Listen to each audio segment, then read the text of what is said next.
Hi everyone and welcome back to my channel for a new race of the Euro Nascar Esport Series. We are at the Watkins Glen this time and it was a big mess, but a funny one. Keep watching.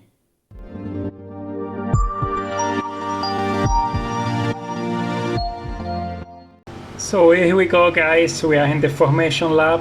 This time I didn't use the big NASCAR wheel in my simulator because my gearbox actually broke down, so I had to use the small one with a paddle shift, but it's not forbidden in this championship, so not a big problem. Here we go with the start. I kept a bit of space with the front guys because well, I was starting a little bit to the back despite I made it to the final. Here I went for the outside, gaining a few places, but it didn't work out. As you saw, there was a guy spinning into the inside of the track and everybody moved to the outside and it was a big mess.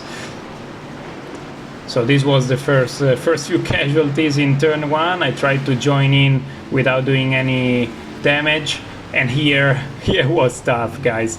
There were cars everywhere. I stopped and then suddenly I had a car moved across from the right to the left. There was another one in the middle I couldn't avoid despite I was slow. And this time was the first time I had the ghosting, which basically means when we can pass through all the cars like they are not there. As you see here, I braked, I moved across, but then the ghosting started, and when I had a yellow car in front of me, I just went past through it. I was actually quite lucky, to be honest, as many other people do. Actually, the crash in the first corner helped me out, because then I got the ghosting and managed to gain some places back. And another one here into the braking. I think the guy had a bit of damage to the engine because it was quite slow. In any case, I tried to take advantage of the mess in the first corner because, well, I went through it, so I might as well just gain as much as I could, and went for an overtake straight away.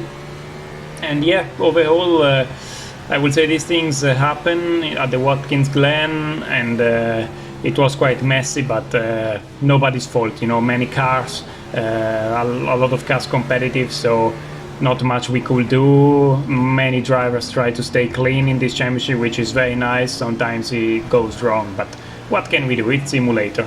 Here I was trying to fight close with Dunauer, if I'm not mistaken, and in front of him I think there is a Mascaron, or it could be Mascaron, I'm not entirely sure, but I think it was.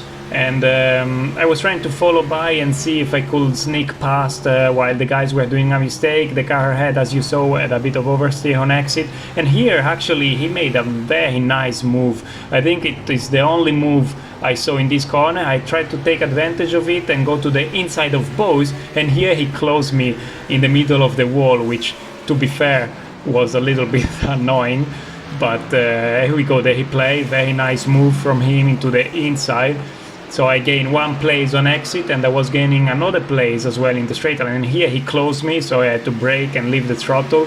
I think he knows that it was me behind him, because another guy would have just kept the throttle in and probably causing a collision. But we managed to survive. But as you can see, I was not very happy about it, but here we go. So I tried to stay close by and have another chance to fight him back. It's very difficult in this part of the track to actually stay close. Well, actually in this part of the track it's very difficult to do it even alone. So following somebody, losing the downforce is even worse.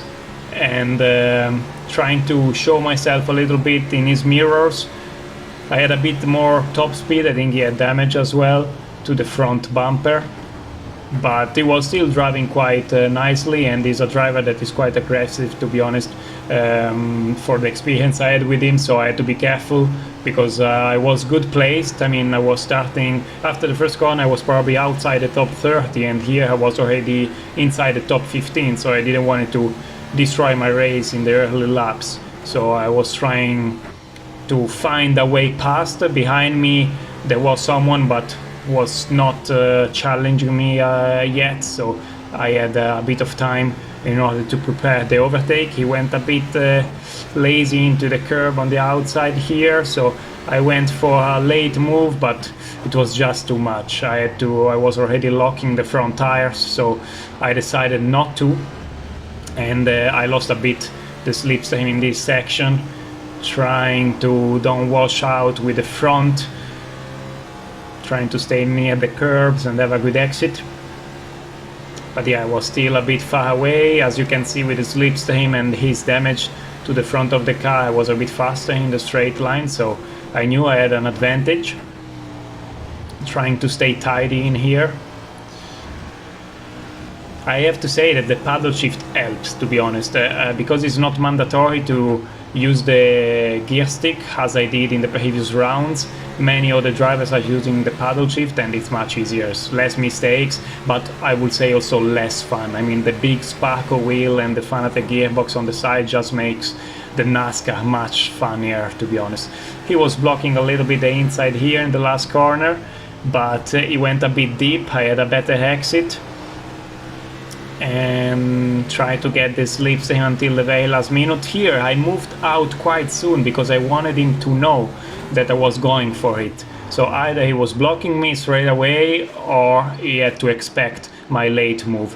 I don't know who I'm driving with in terms of simulator rig, so I have a triple screen. I can see on my side, I can see all the mirrors, but many other drivers only use a single screen, and I wasn't sure if he was able to saw me if I was jumping in very late into the corner, so that's why I move out quite soon from the slipstream.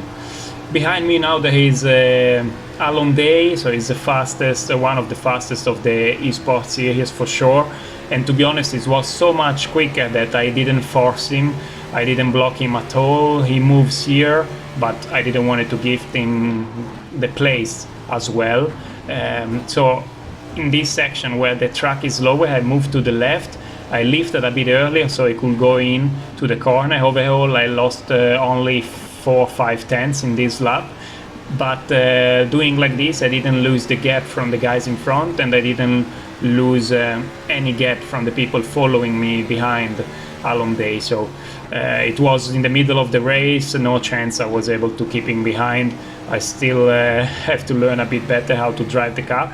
So what I could do is to try to follow him and take advantage of his speed and gain maybe positions later on. So here we go, there is Chris Richard in front of me, WTCR driver, European Touring Car champion, and Alon Day just went past him, and as I said, because I left Alon Day going through easily, I didn't lose any time, and I was able to catch Chris Richard that was quite far away on the road at that time. So here I started to chase him down for P10, and it was actually the first time going close to P10 in the final feature race, so I really wanted it.